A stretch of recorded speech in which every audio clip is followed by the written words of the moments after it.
Hi Ranjini ma'am, I made you the host. Thank you. Namaste. Thank you. Namaste.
Simi ma'am, 36 of us here. Whenever you're ready. I'm ready. We can start. Lovely, lovely.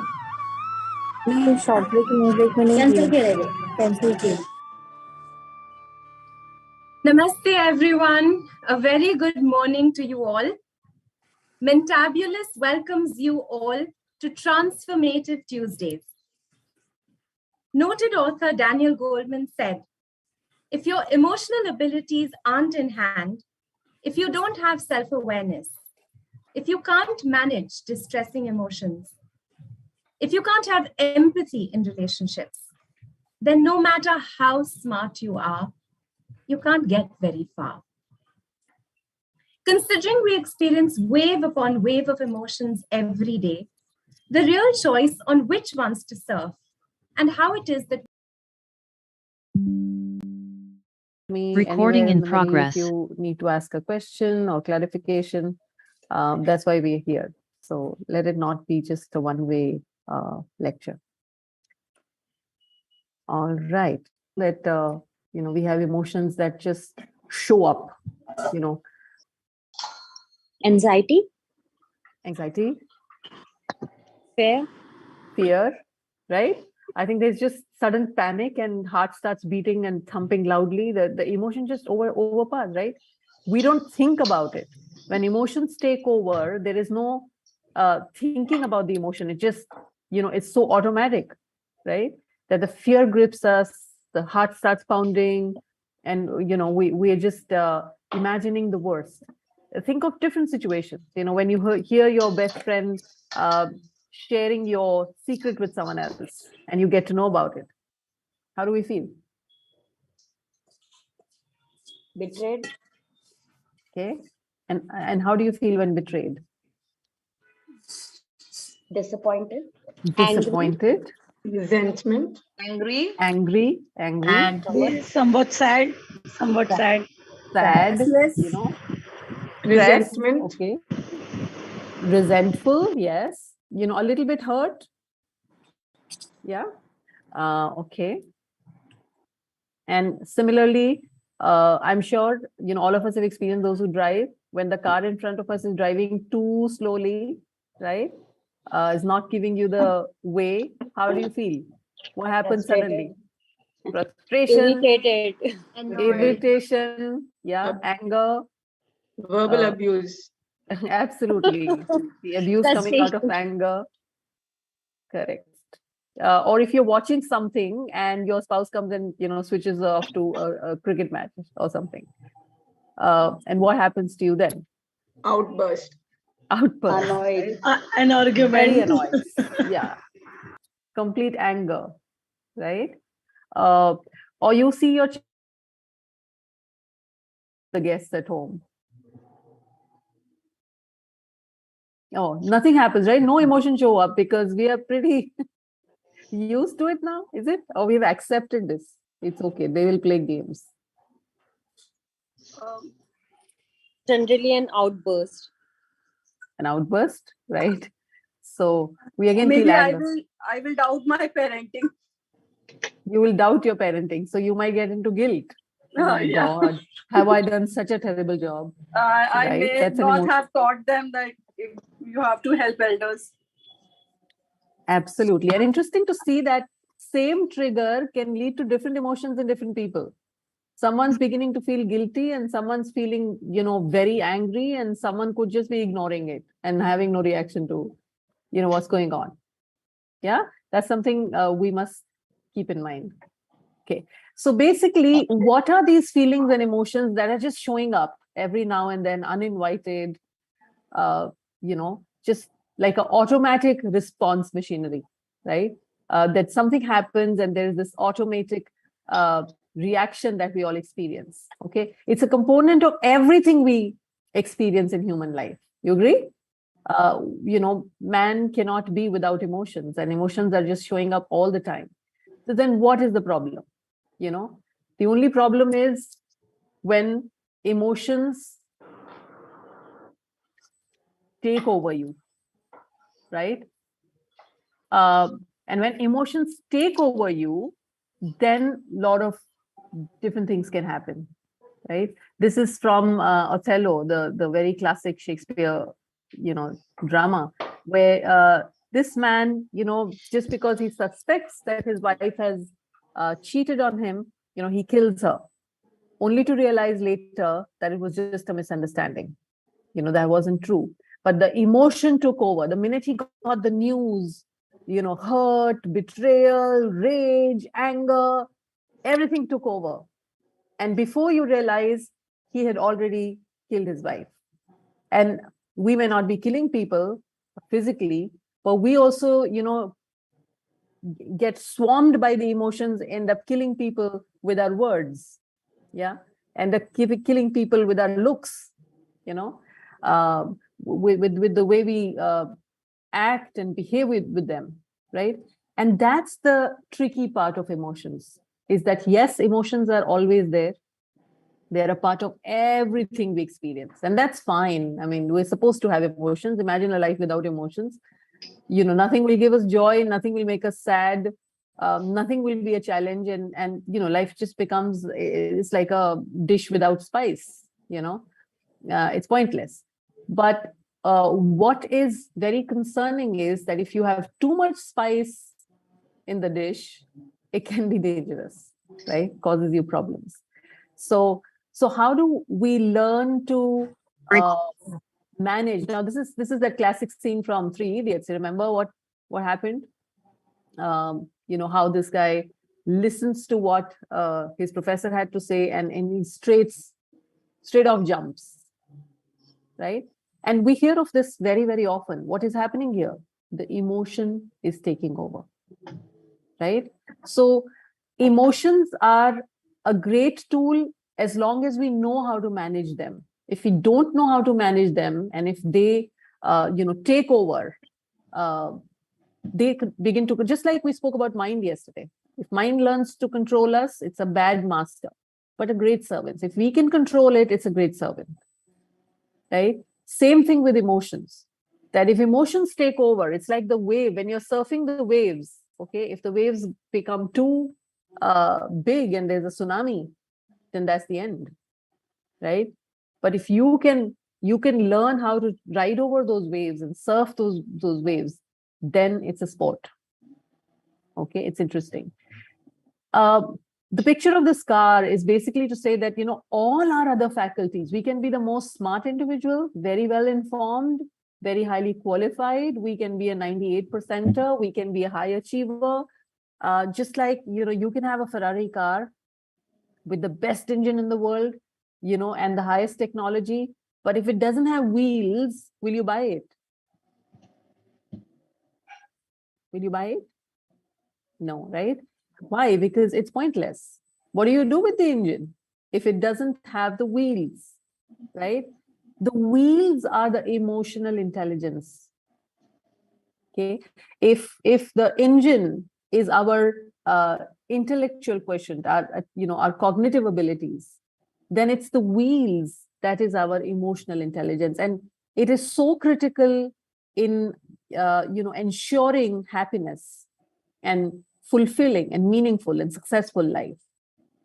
So you can have everything, but if you don't have emotional intelligence, if you don't know how to manage your own emotions and that of others, you know, you're as good as a Ferrari without wheels. And I think that's a interesting analogy to sort of keep in mind, that, you know, your marks, your performance, your achievements is one part of the story. But if you get angry too easily, if you get triggered, if you get, you know, too judgmental, if you get too emotional, if you take things too personally, you know, these are all things that come in the way of having good interpersonal relationships, right? Or being happy.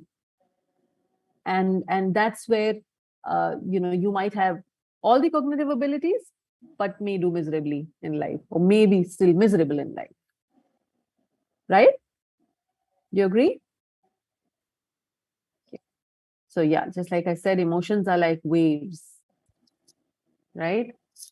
You can't stop them from coming, but you can choose, you know, which ones to surf and how to surf. Now, normally when emotions, you know, have a spiral, there's an upward spiral and there's a downward spiral. Okay. And if you look at some of the things that are mentioned here in the upward spiral and the, you know, downward spiral. So let's say it starts from calm optimism, you know, serenity, you're curious, peaceful, you know, you're positive, playful, you have acceptance, you're cheerful, secure, enthusiastic, grateful, humble, patient, you know, you have a generosity, you know, a generous sort of attitude. You have passion, you're radiant, you're forgiving, and you have integrity and unconditional love. That's the upward spiral, okay? Where your positive emotions go on building up till you reach the stage of unconditional love, which is like really the ultimate state, right? Whereas in the downward spiral, if you see, you start with maybe fear, boredom, jealousy, frustration, insecurity, judgment,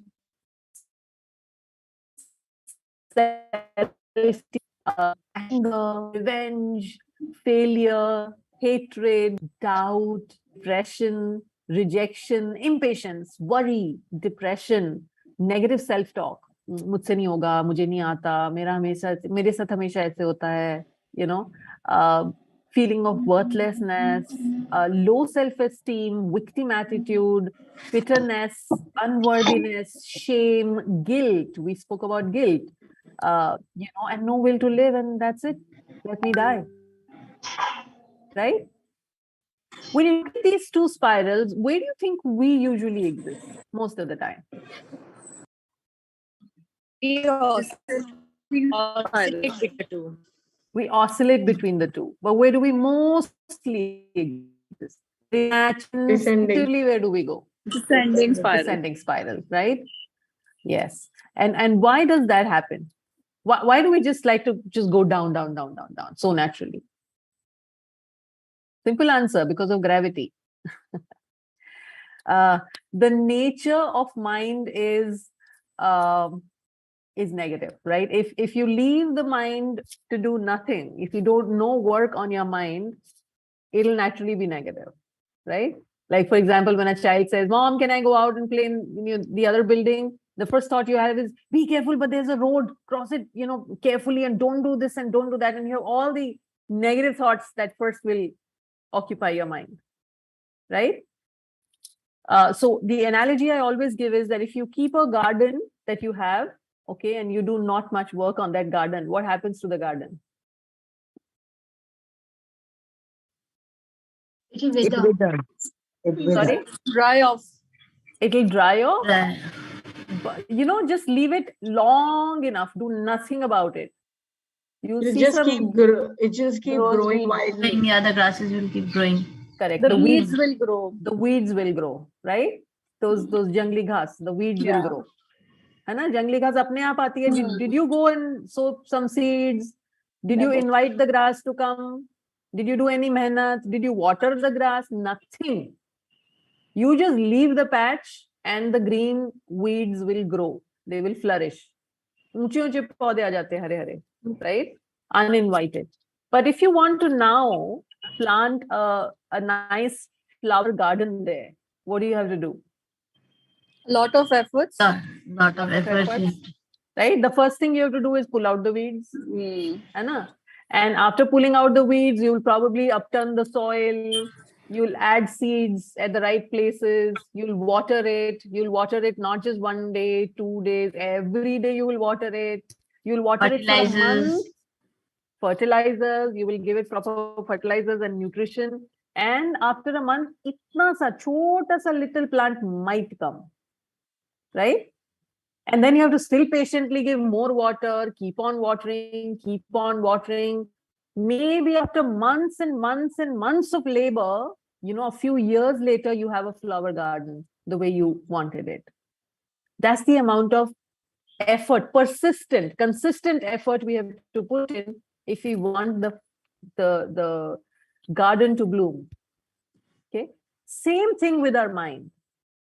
Okay. If we leave mind to operate in its naturalness, in its natural state, it continues downward, continues to be negative, continues to grow weeds. But if we want the flowers of positive thinking to bloom, then we need to do effort. It requires effort to go into an upward spiral initially, and then it can become your next default set. Does that make sense? Yes, ma'am. All right. And the interesting thing is that our feelings are not just our feelings. Our feelings manifest in our body. As our feelings change, the mixture of peptides travels throughout our body and brain, and they're literally changing the chemistry of every cell in our body. Okay. There has been a lot of research and a lot of books written by various doctors on this field. And I think the most famous one is The Biology of Belief by Dr. Bruce Lipton, right? And he talks about how every belief that we nurture in our, head is changing the chemistry of the cells in our body. Okay, and that's interesting. And that is why, there's such a correlation between the kind of diseases we experience and the kind of emotions we experience. So an angry person is likely to have a heart attack, right? An anxious person is likely to have ulcers. And how, we can all learn to be emotionally intelligent, just how, like, we go to school to learn various skills. Emotional intelligence is another thing that we can learn, and we haven't ever been formally taught how to manage our emotions. We just have emotions and we just experience them and we exhibit them, and sometimes we don't exhibit them. We know how to mask them, but no one has really spoken to us about how to understand emotions and how to deal with them. And that's where Daniel Goleman, gave this kind of a structure. And he gave this 4-quadrant model. And he said, the first part of managing emotions or being emotionally smart is knowing yourself, which is what we called in our spiritual books, self-knowledge, right? Knowing yourself, being self-aware, being aware of your emotions, and then being able to manage your emotions. That's the first part of the story. And the second part of the story is being socially aware, which means being able to understand other people's emotions and then being able to manage other people's emotions. Is that correct? 2 parts of the story. Know your emotions, then regulate your emotions. Know other people's emotions and then regulate their emotions. And obviously you cannot regulate other people's emotions if you don't know how to regulate your own. Yes? So what's the first thing we have to do? The first thing you have to do is learn and understand your own emotions. A lot of times, sorry? Okay.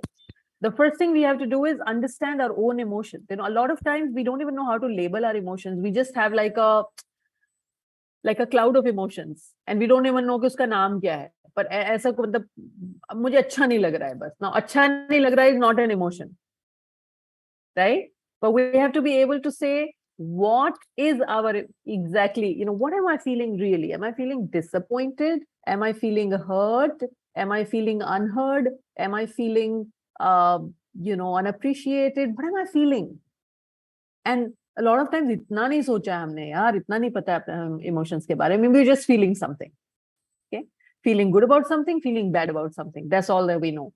And that's where awareness has to begin. First, learning how to label our emotions, how to give them a name and how to identify. Because the minute we give them a name and the minute we label our emotion, we are making it conscious in our head. In our head, there are 60,000 thoughts in a day. So many thoughts come, go, come, go, come, go. And बाद में हमें याद भी नहीं रहता हमने क्या सोचा था. Some thoughts remain. They are constantly similar thoughts coming back, and some thoughts we forget, right? Because they have not become fully conscious in our head. So the minute we label our emotions, it becomes conscious. We become conscious of our emotion, right? So the first and the most important thing is observing our own selves, recognizing our own feelings, building the vocabulary for those feelings, and knowing the relationship between thoughts, feelings, and reactions. Right? There is this image I have here of a very, belligerent samurai. And he was so ferocious and he was so callous, okay, that he murdered and killed people. And people would just shiver at the name of that samurai and say, oh my God, if he's coming into the village, the whole village anyway just fled or, ran away, because they knew he was really ruthless, very, very ruthless. And this samurai entered a monastery, and he entered so even the people in the monastery were running around and, trying to save their lives. And he goes into this innermost chamber where the Zen master is sitting, and he opens the door and, the Zen master is sitting there smiling at him. And the samurai is,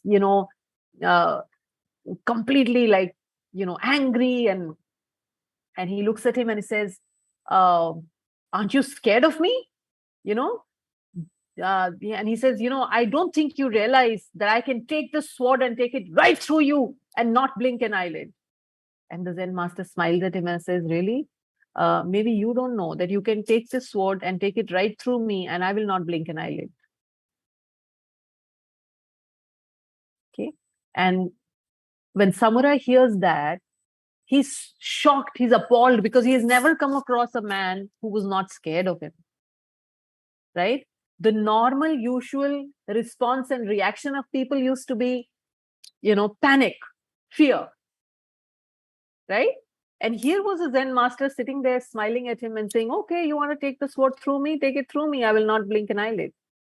And he was amazed that, what is it that you had? What kind of strength do you have?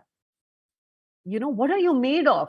And he wanted to know what made you so strong? What made you so emotionally stable? What made you so equipoised? And he dropped his sword and fell onto his feet. Right? Do we want to be like the Zen master or no? Yes. No. Yes? No? Yes. Yes. Right? Because things will happen. Things do happen in life. Okay. And we keep on saying, usne mujhe gussa dila diya. Usne mujhe gussa. I came in such a good mood and he or she spoiled my mood. Right? But, here is an example that you control your emotions. You decide, you choose, you make a choice how you want to feel about a situation, how you want to respond to something. Okay. Every feeling that we experience is coming from a thought. Okay. And when we feel something, we behave in a certain way. Right? So this is what is called a classic thought, feeling, behavior cycle in psychology. Right? That every feeling, like we just spoke about how that one situation where child is gaming and you have guests at home, it's triggering different kinds of feeling. In one person, it is creating guilt, in the other person, it's anger. Now, the person who's coming from a guilt is thinking, what is the thought he has? Oh God, I have not given her the values. I should have taught my child, to be more responsible and to be more, hardworking or whatever. And look at what is happening. So the feeling that is triggered is guilt, shame, sadness, right? Whereas the other person is saying, look at the child. She should be getting up and helping me right now. Why is she not helping me right now? And the feeling that is triggered is anger. Right? Same situations, we can have different feelings depending on how we think about it. Is that right? Okay. So if when we want to change our feeling, they often say, change the thought. And that is what, what is the psychologists practice as REBT, rational emotive behavior therapy, is all about, is rationalize your emotion. Change the reasoning behind your emotion. Change the thought behind your emotion. And when you change the thought behind your emotion, you end up changing the way you feel about something. Right? We've heard so many people, in spiritual stories, they say something happened, your son has broken his leg, and people say, ha, kitna bura hua, how sad. And the old man in the Chinese fable says, good or bad, who knows? Right? Now, it's the way he thinks about it. Right? And in the long run, the reality unfolds, whether it was good or bad. Nobody knows. Right? So changing the way we think about things can change the way we feel about them. Okay, because we have a rational mind and we have an emotional mind. Okay, our rational mind is driven by logic and statistics and past experience, but our emotional mind is only driven by emotions. And wisdom lies somewhere in the middle. Right? There's a very nice poem that Khalil Gibran has written about the rational mind and the emotional mind. And he says, only when the two come together, that wisdom happens. Okay. So these are just examples of, when there is a thought, oh my God, I can't do this. What's wrong with me? Everyone's looking at me. If you have thoughts like this, feel anxious. And then you will obviously try to either get away from the situation, avoid it in future. Your behavior is governed from these feelings, right? Another example, but I'm sure you got what I'm trying to say. But look at what happens here.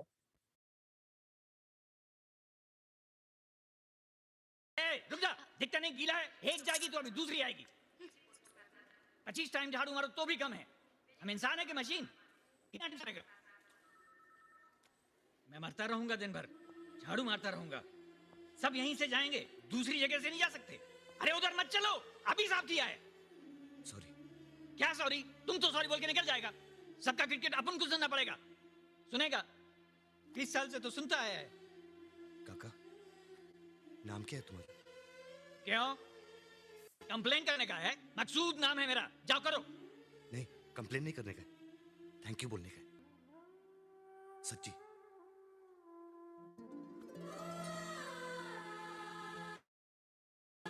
तुम बहुत मस्त काम करते हैं मकसूद भाई। Patient लोग जब ठीक होता है ना, तो सब डॉक्टर को थैंक यू बोलता है। तुम साला सबका कचरा पट्टी उठाता है, तुमको कोई थैंक यू नहीं बोलता।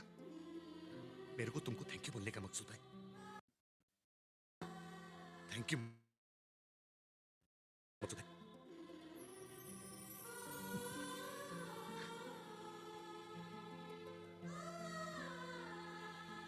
चल बस, तू लायक है क्या? काम करने दे। जा।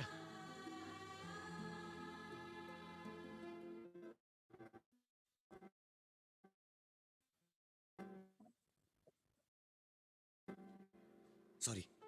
कोई बात नहीं, जा जा, हो जाएगा साफ।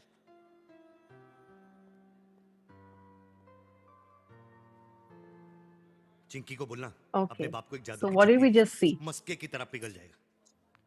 Suman ji, With love, we can change, I mean, our emotions. Maybe we just want an appreciation, or maybe, I don't know, maybe because that loving thing, what he did, the Jadoo Ki Jappi, has just changed his perspective. Okay. And he was spiraling downwards. So Hmm. the other character just came and changed the thought process. Okay, how did he change the thought process? There's a little bit of what we learned yesterday we can apply here. Yeah. Display compassion. Sorry? Display compassion. Gratitude. Compassion. Yes, all of that is right. Recognition. Empathy. He just understood what he Giving was the doing. person what he wants. Correct. He understood. He understood. And He understood his need. Yes. highlights. Did you see? What was his need? Appreciation. Yeah. Why was Acknowledgement. acknowledgement, appreciation, that ये सारा दिन करते हैं, किसी को कुछ नहीं पड़ी है, कोई भी जाके खराब कर देता है, and he's just not feeling acknowledged or respected for what he's doing, because nobody cares that I'm cleaning the floor, and then they still just walk all over it, and they don't even think about it. So he's feeling unrecognized, unacknowledged, unappreciated, and what Munna Bhai has done is fulfilled his need. Right? And the minute, he has introduced another thought and he's just expressed his gratitude, look at how annoyed he was in the beginning. Kya hai? Naam kyun puchna hai? Complain karna hai kya? Hat jao tum, and when he started talking, his reaction was very, very angry, right? But when Munna Bhai has stayed put and genuinely conveyed his concern and conveyed his sincere appreciation, you saw him melting. The way he says, "Arey kuch nahi hota, ho jayega, doesn't matter." The same guy, right? And do we encounter people, and this, can an individual who doesn't understand his own emotions and doesn't know how to manage his own emotions, can he provide this kind of support to the other person? No. If you want to be able to give that kind of support to someone else, You know, in a normal situation, what happens when somebody is doing kit like that? Is it, hey, kit mat karo, jao yahan se. You know, we just add to it. Right? We either add to it or we judge it.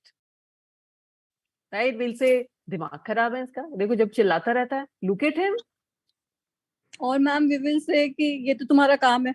हाँ, ये काम है, इसमें चिड़चिड़ करने की क्या जरूरत है? क्या जरूरत है? Correct? Right? So why are we not able to help people with emotional trouble?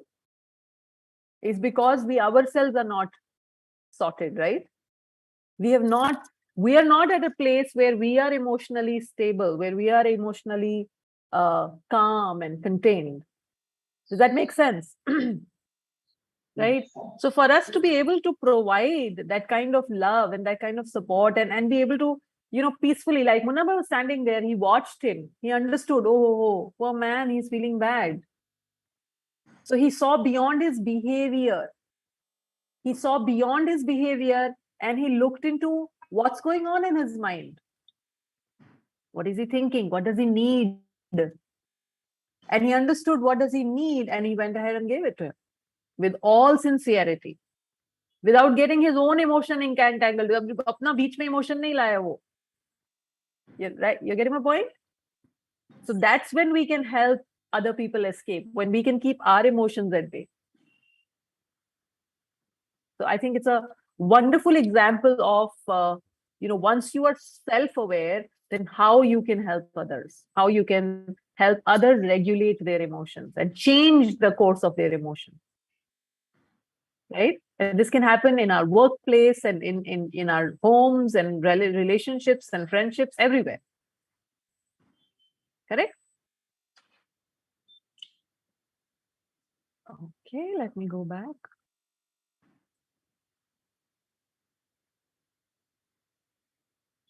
Now, a lot of times, you know, we repress our emotions. Okay? We're feeling angry, but हम कुछ बोले नहीं, बताया नहीं हमने उसको. हमें बुरा लगा, पर हम आ गए स्माइल करके. Right? Is that a good thing to do? No. No. Socially necessary to do it. Socially, sometimes it may be a wise thing to do it, but and that's fine. That's not repression. But repression is when you actually do not acknowledge your emotion, right? You just suppress it and you continue to deny it. And you say, nahi, mujhe bura nahi laga. Nahi, bura nahi laga mujhe. Nahi, I'm okay. But actually bura laga mujhe. Right? So when we repress emotions, do they go away? They don't go away. No. It is like you have trapped a, you know, poisonous serpent into a bucket and you've put the lid on it and kept it on the side. And you think, oh, I've taken care of the problem. But you've not taken care of the problem because the day the lid will be off, you know, the serpent is going to come back with a vengeance and bite you. And you're right. The day sometimes these emotions get, you know, released at wrong time, in the wrong place, in the wrong way, because they've been repressed for too long. Right? So like this dam picture, right? That when you release the emotions, there's a flood. Right? So how do we solve the problem?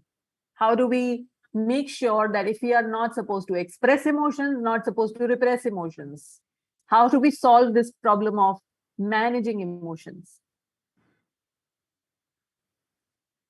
Now, you know, Einstein's favorite, this is my favorite quote of Einstein, which says, no problem can be solved from the same level of consciousness where you created it.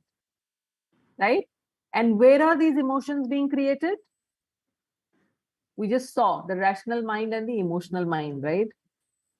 The seat of emotions is the mind, right? It's at the mind level that we are creating these emotions. And therefore, we cannot solve it mentally. We cannot solve it by only understanding it. A lot of times we understand, but we behave the way we behave. Right? So how can we solve it? you can only solve it when you understand that there's another higher level at which if I attach myself to that higher place, then I can solve this problem better. When we try to solve it at the mental level by only understanding about something, we hear a lecture, we attend something, we know about something, and we really like it. We follow it for like 5 days, 6 days, 10 days. Then the 15th day, you're back to being yourself. Does that happen? It happens with me all the time. When I read a book on Buddha, I'm like Buddha for 1 week. Then if you meet me on the 8th day, I'm back to being Simi. I haven't remained a Buddha. I read a book about somebody else, I'm going to be in that avatar for 7 or 8 days. And that's how mind works. Mind can take things for a little while and then, it just keeps going back and forth. So if I really want to make a real transformation, like a permanent change, then I need to go to a higher level, a higher place in me where, when I connect to that higher place, this problem gets solved all by itself. That higher place is my, if I'm made of the body, mind, and soul, that higher place is my consciousness, my conscious energy, which we spoke about yesterday. Remember, I spoke about dying and then say, you say, oh, she's no more, and who's no more? My life force is no more. My consciousness is no more. That life energy in me, which makes me aware, that makes me conscious, is no more. And when I begin to connect with that part of me more and more and more, the more time I spend connecting to that conscious energy in me, okay, my mind automatically begins to settle down, calm down. Okay, like a water with, too many, like the choppy ocean with too many big waves. It becomes a serene ocean, right? But that is only possible if I sit calmly. All of us have been born with a lot of the lens of mind through which we view the world is very, very foggy, because mind has multiple layers of, perceptions, beliefs, past experiences, lot of these layers that create a fog. So when we are viewing the world, we're not actually viewing it clearly. We are viewing it through a foggy lens. Okay. And if you were to walk through a foggy desert and find your way, what's the best way to find a way? You either have to have a very bright light with you, right? Or you need to rise above the clouds, make your way, right? So the best way to have a clarity of mind, to have a mind which is stable and clear, is to rise above to the spot where our consciousness resides. Okay, connect to our conscious energy. And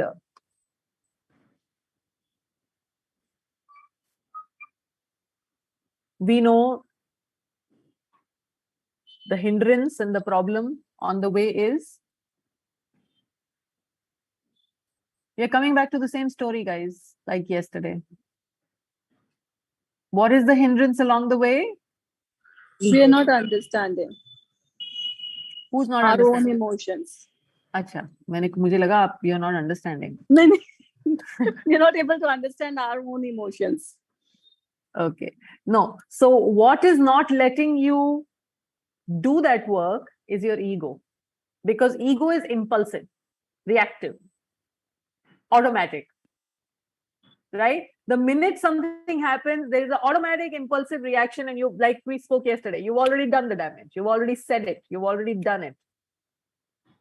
And who's doing it in you? Your ego. And unless we have learned to make the ego quiet and shoo away and say, okay, be quiet, just calm down, and have that other voice in me, that there's that other inner voice that we say, the inner voice in me become as strong as the voice of the mind. We spoke about this yesterday also, that the voice of the mind is loud and clear and, It comes with a bang, automatic, instant. देख उसने तुझे देखा भी नहीं. How can she, what does she think I'm going to do this? It's automatic. Let me ignore her. And then you start ignoring her. But this quiet inner voice speaks to you softly and gently and only in a quiet place when you're alone with yourself. It tells you, Are yaar, she might have been in a bad mood. Na? We could have seen. Na? So to give nourishment to that voice is what is very important to bring the balance. To move away from egocentric living to a more natural, to a more love-oriented, living from your soul. When you're living from your ego, you think you are the center of the world. But when you're living from your soul, you know you are one amongst the trillion. So you live with humility. Right? And self-absorption in all its forms kills empathy.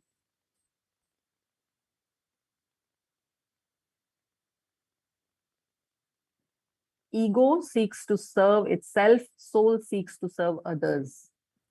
Ego is looking for outward recognition, soul is looking for inner authenticity. Even if people like it or don't like it and throw stones. Mostly you will find that most saints were thrown stones at, hanged, crucified, burned. Ego sees life as a competition, but soul sees life as a gift. Ego seeks to preserve itself. Soul seeks to preserve others. Right? It looks outward. Ego looks outward, but soul looks inward. Ego feels lack. Ye nahi hai, wo nahi. FOMO, fear of missing out. But soul feels abundance. And I'm sure we all would want to be in this place where we are so generous, so authentic, so positive, so calm, so secure. Yes or no? Yes. Okay. The perfect poem by Rumi, that fits this subject of emotional intelligence. And I just love it. I'm going to read it out to you. It's The Guest House. He says, this being human is a guest house. Every morning, a new arrival. A joy, a depression, a meanness. Some momentary awareness comes as unexpected visitor. Welcome and entertain them all. Even if they're a crowd of sorrows who violently sweep your house empty of its furniture, still treat each guest honorably. He may be cleaning you out for some new delight. The dark thought, the shame, the malice, meet them at the door laughing and invite them in. Be grateful for whatever comes because each has been sent as a guide from beyond. What is he trying to tell you? So beautiful. I think there's just no one who can beat Rumi. Right? And what is he saying? Saying don't deny your emotions. Yes. He's saying acceptance, acceptance. Just accept all your emotions. Meet them at the door. Right? Accept your emotions. Allow them to come in. And if you're angry, all right, I'm angry. Don't go with it. You don't have to flow with your emotion, but you can be a witness to your emotion. You observe your emotion. And when you observe your emotion with all the love and compassion, oh, I'm feeling so angry. Yeah, it feels terrible. I know, it's just so unfair. When you feel angry is when you feel things are unfair. So yeah, you can be with that feeling and you can allow that feeling to sit with you and say, oh my God, that's really unfair. And you'll be surprised what happens when you give that kind of an attention to your emotion. Try it sometime and see. It doesn't multiply. It doesn't become bigger. It diminishes. It leaves like a guest. It's not a permanent member in the house. You have to also allow it to go. Let it go. Am I making any sense? Are you understanding what I'm trying to say? Yes. So when you accept your emotions and do that with a dispassion, with a loving dispassion, right? With a loving objectivity, and just watching your emotion and saying, yeah, it looks terrible. It's bad. This is so sad. It's a difficult time. When you have lost a loved one and there is grief, it's there. It's there. It's not going to go away very soon. But if you acknowledge and embrace that grief and say, it really pains. It really pains. And I see that. I can feel that. You'll find that the emotion is beginning to lose its grip. And very, very slowly, it just goes. Because this being human is a guest house. Okay? Don't give a house to emotions. It's a guest house. Right? So accept your emotions, observe it, okay? Give it its due respect and love and compassion, and then see what the magic unfold. The kind of emotional stability you begin to experience. And most importantly, I think we cannot overstate ever the importance of sitting in silence. We are living in a world where television is blaring 24/7. We are looking at the phone. There's so much written text. We're just reading. We're bombarded with words. We're bombarded with stimulus. We're bombarded with images, pictures. All the more, it was important even, back in the ancient era. But even more today, to just close your eyes, and be with yourself. When you shut out the external stimulus, close your eyes, sit in silence, it does wonders. Because that place of silence in you is not empty. It's full of answers. The minute you connect to that silence, you automatically get an inner guidance. You know what you have to do. You don't need someone's advice. You don't need an external counselor. Your inner self guides you. It tells you what's happening with you. It coaches you on what you should be doing as a next step. But all I have to do is tune in to that silence. And when I do that, mind automatically heals itself. In psychotherapy, we go to the place where your mind is wounded and we try to heal it. But in spiritual therapy, we just do a simple thing. We disidentify with the mind. And we understand that we are not our mind.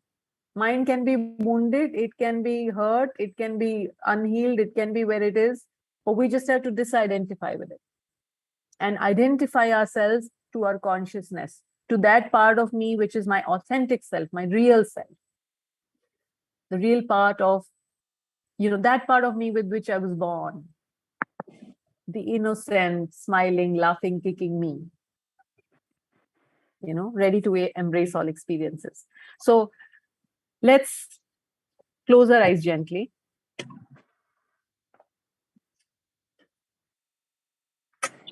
Sit comfortably.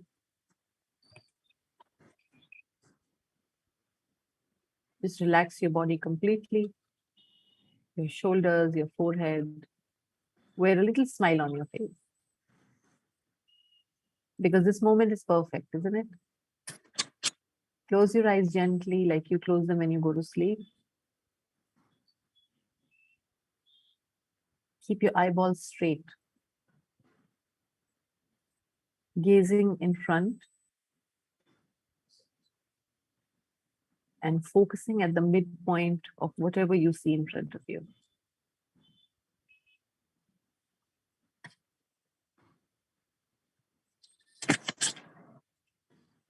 Gaze lovingly at this point.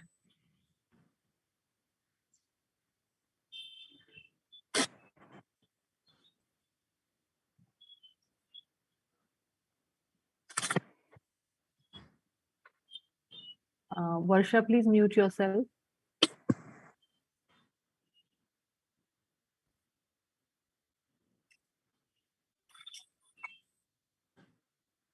And engage your mind in loving repetition of any name of God or any mantra that gives you peace.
Komal, please mute yourself.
You may slowly come back.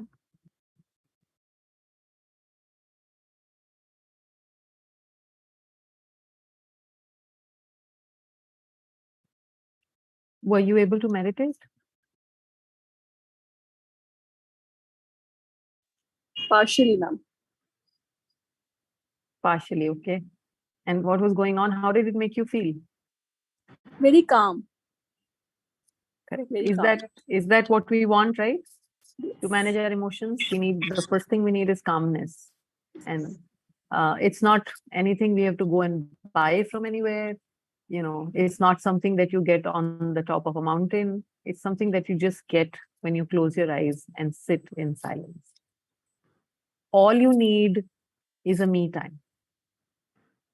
All you need is to steal away some moments in a day where you can just be with yourself. And even if you're just closing your eyes and not meditating, but churning your thoughts and just witnessing what's going on in your head, it's going to help you, become more and more self-aware. And self-awareness is at the, at the heart of everything, at the heart of good leadership, at the heart of good human being, at the heart of being a good mother, a good wife, or anything for that matter in life. Right? And since it is so simple, it is the most difficult to do.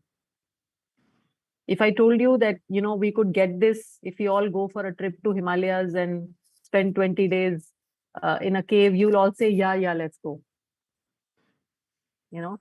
But if I tell you, you can just do it in your home, at your own pace, in your own time, then you're like, okay. You know what? So I think it's very important to understand how critical this is. Even if, like Shruti, you were saying yesterday, it takes 40 years to do this and 30 years to do that. Don't worry about the time. It's not about how much time it takes, because a lot of times, what has to happen can happen in a minute also. The only thing that the God is waiting for is that, did you start? You know what I'm saying? Have you started? And if you've started, and if you're, like we always say, keep an appointment with God at a certain time in the day. That if you say, okay, it's just me and God, we're going to sit together, whether it's 6 a.m. in the morning or 6 p.m. in the evening, or whatever time that works for you, 11, 12, whenever, But this half an hour, I'm not taking calls, I'm not attending anything. I'm just going to be with me and my God. Just that appointment. And sometimes we feel nothing is happening, no big change is happening. It's the same old stuff. But you don't realize the big change it is doing inside of you. It's like that bamboo tree which is going, because you realize it at odd times. You realize it in difficult times. When the whole everyday mundaneness is there, you feel, "Arey, theek hai, karte hain, roz meditation karte hain." I'm sure my regular meditation group feels that way. I know, I can see your hand. So, I'm sure they sometimes feel ki kya, kuch nahi, every day is getting a little boring, it's whatever. But, the minute you have a little bit of stress and you close your eyes, you realize how much that meditation sitting is helping you. Because, you close your eyes and you're able to connect in a second. You're able to collect yourself here. You're able to process what's happening. And, this magical realization only happens when it has to happen, right? When God has to make it happen. But if you continue to just do the drudgery, do that regular thing every day, you may not realize the difference. People will tell you how different you have become. Yeah, and I think for getting the most out of life, for enjoying the life that we have, okay, it's very just important to just tune ourselves in and keep the cup straight, and that's about it. That's all it takes for us to be happy about what's happening in our life. Otherwise, this monster, the monkey mind, keeps, like I said, keeps making a hell out of heaven and a heaven out of hell. Right? It can do anything. So all we need to take hold of our emotions is become self-aware. And all we need to do to become self-aware is to sit in silence, be with ourselves. Right? Because if we, meditation is like putting a pause button. If you put a pause button for a while, then you restart, you suddenly have a lot more clarity. You have taken that pause to say, okay, let's just stop here and think, where do we want to go now next? Do we go here? Do we, sometimes when we are traveling and we are going through this mad itinerary, sometimes it helps to pause and think and rethink what we really want to do. So this meditation is that pause button. And it's like, rather than tuning into the channel of the world, you're just tuning into the channel of consciousness within yourself. And so you come out more conscious, more clear. more confident about what you want to do. If you have any questions, I would be very happy to take.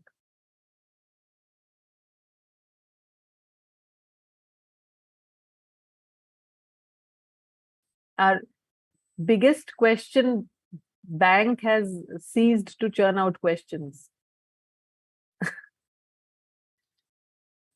I'm talking about Mr.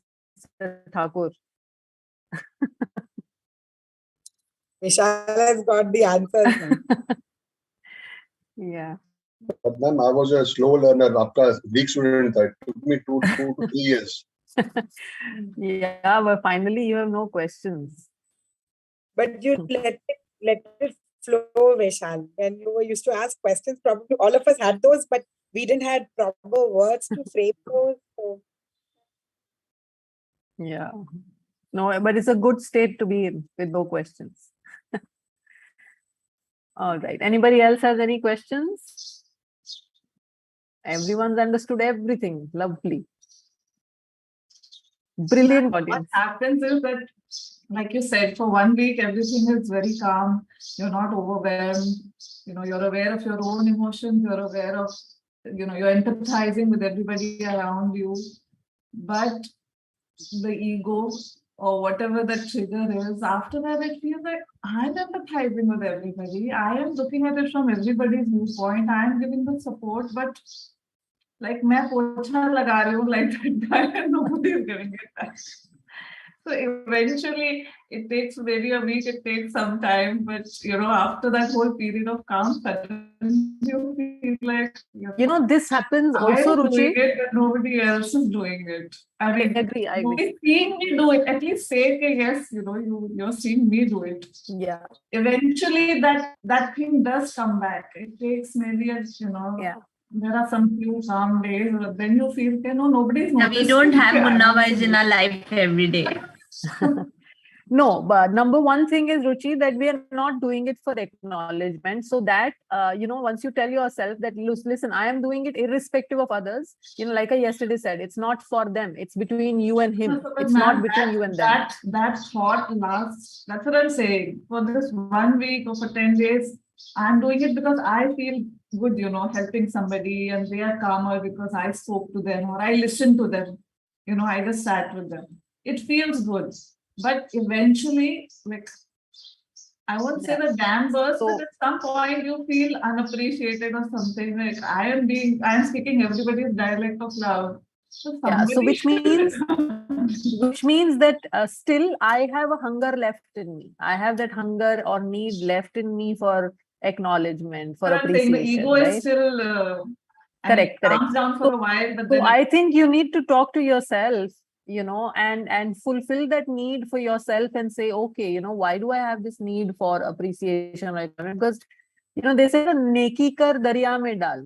It is not about कि सबने देखा कि नहीं. It's not नेकी करने के बाद photo लेकर और उसको पहले सारे सोशल मीडिया पे डालो and tell the whole world हमने इतनी सी नेकी करी.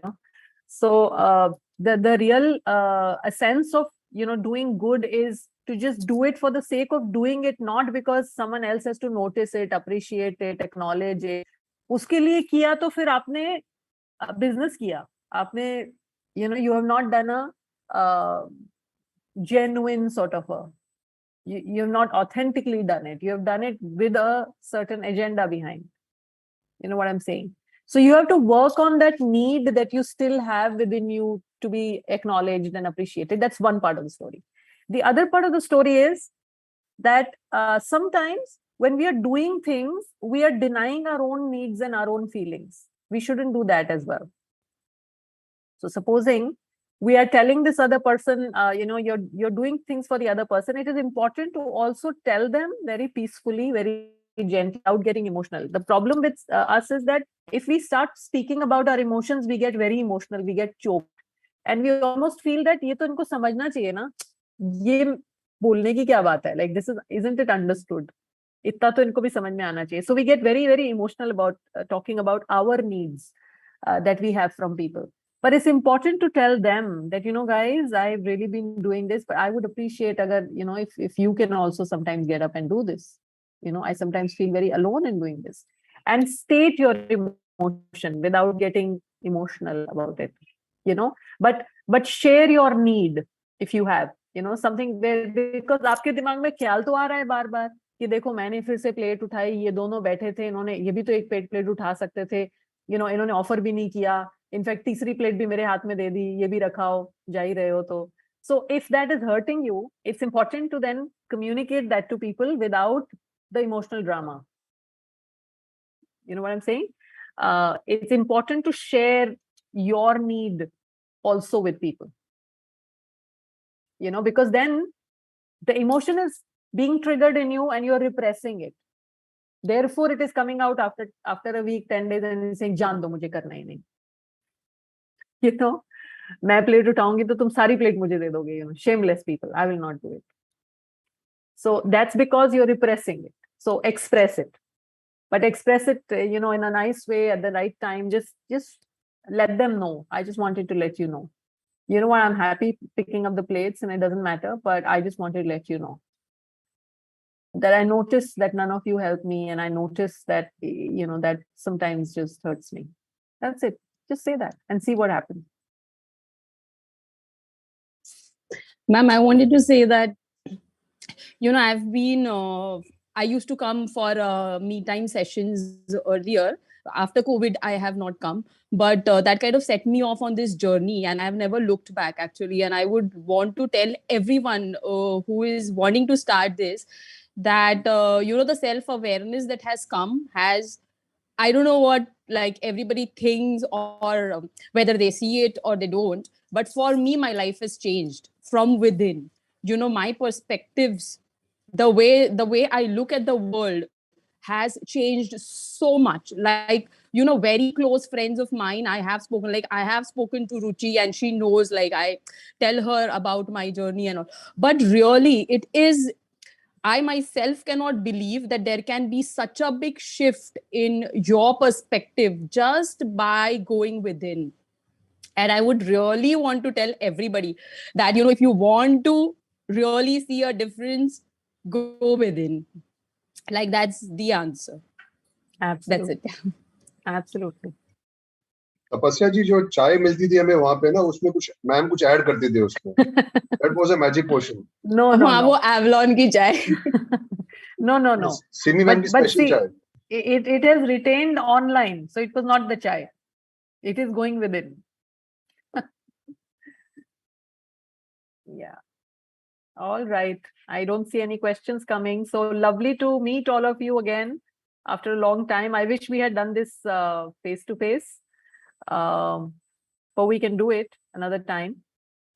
Thank you so much. Lovely to be connecting back, and hope to see you all soon. Thank you. Ma'am, before we close for the day, just a short little message to everyone who's here. Thank you so much for attending. For those of you who've missed the previous talks, they will be available on our YouTube channel. So please do stay glued and you can catch up on what you've missed. Tomorrow, we hit pause. It's the Shera. So we implore you to spend that time with your family, take the understanding and awareness forward to them. The Mentabulous Talks for Parents will be back on Thursday morning. We have Dr. Smita Desai, a very, very eminent speaker who will be talking about parenting today. I do hope to see you all in as many numbers. Do spread the word. It is open and available to all. So once the link is available to you, share it with your friends and family. We will see you back at 8 on Thursday morning. Have a wonderful day and happy Dussehra to everyone. Thank you. Thank you, ma'am. Happy Dussehra, everyone. Happy Dussehra. Ma'am. Bye. Bye-bye. Thank you. Thank you. Thank you, ma'am. Have a good day. Ma'am, bye-bye. Thank you. Thank you. Thank you.